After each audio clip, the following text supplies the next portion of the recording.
Hey everyone, my name's Chris Hills. I'm an RC enthusiast, recently getting back into racing.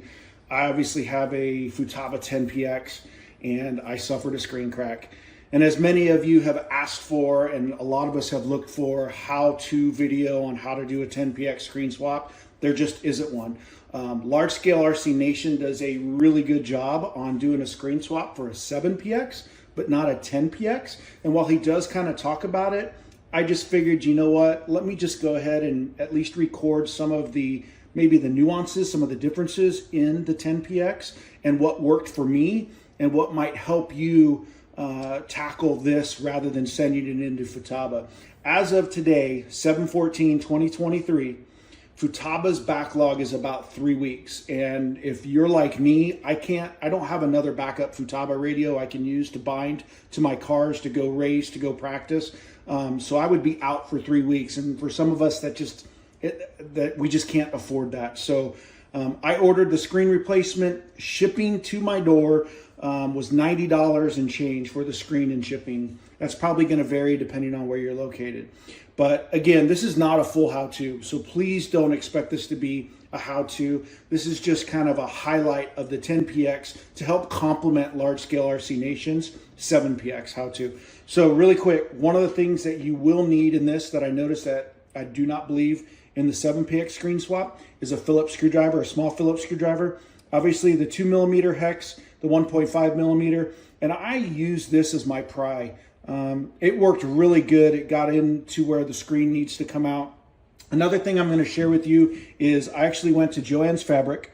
I picked up what's referred to as the Easy Tear tape. And so this 1/2 inch 949 for it is what you're going to use in some of the pieces, putting it back together. So let's just kind of dive into it really quick. Obviously it's already torn apart, so there's really no need. Don't need to highlight where the screws are to pull this out. That's already done. When you turn around and get to the other side, there's obviously 1, 2, and then the 3 up there. That side comes out. What I did want to highlight for everybody is when you go to take these out, it's really not that difficult. And you shouldn't really be afraid. So it's just a matter of putting a little piece right there and pulling it out. So again, be careful, but if you it pulls right out. It should be very easy, very simple. Some of the other pieces, this piece here, again, it's already out. It pulls down and then slides out. So that's another thing to be aware of. Obviously, all the screw holes. So you got 1, 2, 3, 4, 5. Make sure you pull the rubber off. There's another small one that sits in there. There is none on the other side as far as in the hand grip. What I can also tell you is you have a screw on this side. You have a screw on this side. Additionally, when you open the antenna up, screws behind the antenna aspect. There's also some, when I talked about the Phillips screwdriver, so you have a deep Phillips in here, and obviously I have the carbon fiber kit on, but there is another deep Phillips that goes in there. But the idea is just kind of flip it around, make sure that you find all of the different screws. Again, there's none really on this side other than what's up here. And then once you really start going to take it apart, that was the one that kind of caught me off guard. You actually go to take this apart, and this silver piece that sits right underneath the screen on the front kind of pops out. It's got a little grip that hooks in down there. There is a screw, and I don't know if the camera's going to pick it up or not, but there is a screw that sits right there that holds that bracket together. So if you haven't popped this off and gotten that screw, these two pieces won't separate. I popped this off of the bottom.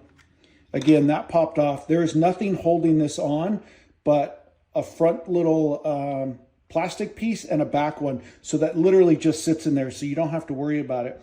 But when you actually go to start taking it apart, you can slowly start to wiggle it. And as it starts to come apart, you will see some of these pieces, like that one, just pops right out. So this pops out, again, nothing really attached in there. So one side will come out fairly easy. There's no glue, there's no sticks on this side. Again, this piece here is a rocker piece. So as you can see, the two ends have little nubs on them. They literally just fit in there. So when you go to put it back together, that's it, just rocks back and forth. So there's no big, huge pieces there. This one in the back just slides in. That's it. It just slides in, slides out. So when you, once again, when you go to put it back together, not a huge deal, just slide it in and be careful with it. Now, when you actually go and you actually get the antenna portion out, obviously mine's kind of tweaked in here because I had already gotten it taken apart. So when I talked about the 2 screws, you have the 2 screws in the antenna, and then you have the 2 screws in the trigger. Actually start going to pry these pieces apart. Obviously it's going to come apart in several pieces. So when this one comes apart, this will come off. Here's your antenna. Make sure, you know, again, it's attached. Can you disconnect that? Yes, it swivels on there. Again, up to you and what level that you want to go through. And then obviously that separates. So there is no tape, there's no glue on any of these pieces. It should come apart fairly easy. Once you get those pieces apart, there is glue tape, double-sided tape on one side of this cover, at least on mine that I found. So I was actually able to very gently pry back. When you go to pry back, be careful of this piece right here. This actually goes underneath this circuit board. So if you're trying to pry back and it's not coming up, remember this piece here is actually hooked underneath that board. So be careful of that. But what I did is as you slowly pull back, again, your glue is going to be right, your double-sided tape is going to be on this side. This side really kind of came apart and I'm like, oh wow, okay, there's not really much there. But this side has a pretty good little sticky part. You can pry, you can stick whatever is up in there very gently. And as you can notice, there's that double-sided tape that is stuck down on that side.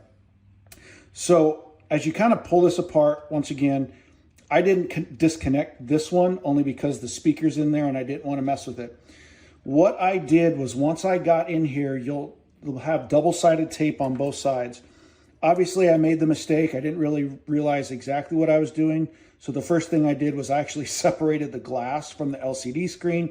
Then I separated the LCD screen from the carrier. And I'm like, wow, it's still not out. So if you do that, obviously the screen's already trashed. You don't have to worry about it. I started with this in the corner and literally just slowly put it underneath there and just kind of went around the screen. And once you get underneath that metal case, and if you make the same mistake I did of getting underneath the glass, then the LCD screen in the case, again, it's not a huge deal. You'll just realize that once it comes apart. But if you just take your piece, whatever tool you have, and run it underneath, you will find the strips are on both sides. Now, the biggest thing that I saw in watching the Large Scale RC's video when he talked about struggling with this ribbon, one of the biggest things that he doesn't talk about is this black piece right here is actually a clamp bar. It's a clamp lever. Had he had opened that, putting it back in and removing it would have been a lot easier. So what I can tell you is if you have a fingernail, if you have a little pick, you basically come right underneath the bottom and just pry it up. And as you can see it, it just rotated up. This will slide right out with no resistance.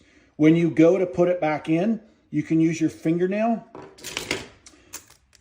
or whatever you have, grip the edge of this and just slide it in. It's not going to force in. It's not going to have any resistance. It's just going to go in.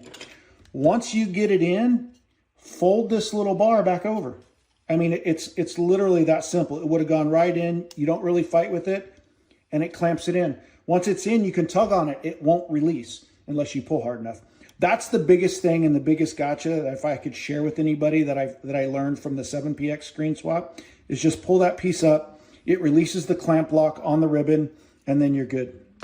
And that's basically it. One of the other things that comes, so here's the new one, and as you can see, there's no tape. That's taped down here. So for this one, what they've done is they've actually taped it over. So you can grab some tape, you can lay a piece of your double-sided tape down, fold that over to hold it, and slide that in. Now, the interesting thing is when the screen goes back in, this goes this way and then folds back. So again, just remember that. Other than that, that's it. That's basic. Those are the biggest things that I wanted to share. Everything else from the large scale RC video were awesome. It was great to watch. It walked me through, but those were a couple of the nuances that I found as far as where some of the grips are, where some of the stickies tape, how do you get a hold of it, right? And then how do you go from there? Other than that, it's just a matter of putting it back together, clipping everything back in, obviously turning it on, make sure you got the screen right, make sure the ribbon cable is in. But the ribbon cable release, it was a big part that I saw that, he said he struggled with. And had he have just released that, you would have been good. One thing to note when you start putting these together, don't forget about the lanyard hook. That actually just pinches in between two pieces. And it's actually easier. Obviously, you'll have to slide this piece in before you start putting it together. But as you put it together, wait to put this in until it's almost, I don't know, a little bit far apart. Same with this. And then as it goes and as you're putting it together, slide that in and hold it on its side. And then gently start to squeeze it. Everything should fit in and be pretty nice as far as, clipping in. This has a little bevel that it sits in. And then obviously the rear lanyard piece there.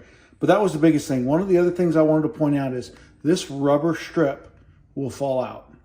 So if this rubber strip comes out and you see it laid on your desk while you were taking it apart and you were trying to figure out where it goes, understand that this is one way. This is a one-way directional strip. It literally just rests in there. If you try to put it in one way, it'll buckle on one end. So just flip it 180 and have the one end. I believe the bottom end, the flatter end is up here and the rounded end is at the bottom. But just know that's where that goes. That was the only piece that kind of popped off and I didn't realize, where it went. Hope that helps. One other thing to note, as you're squeezing this together, give this a little push and it'll pop together a little bit easier. If you're noticing the back side's not coming together, as you're kind of squeezing it, getting everything lined up, just give that a little push downward and then it should pop right in. Quick test before I button it all up.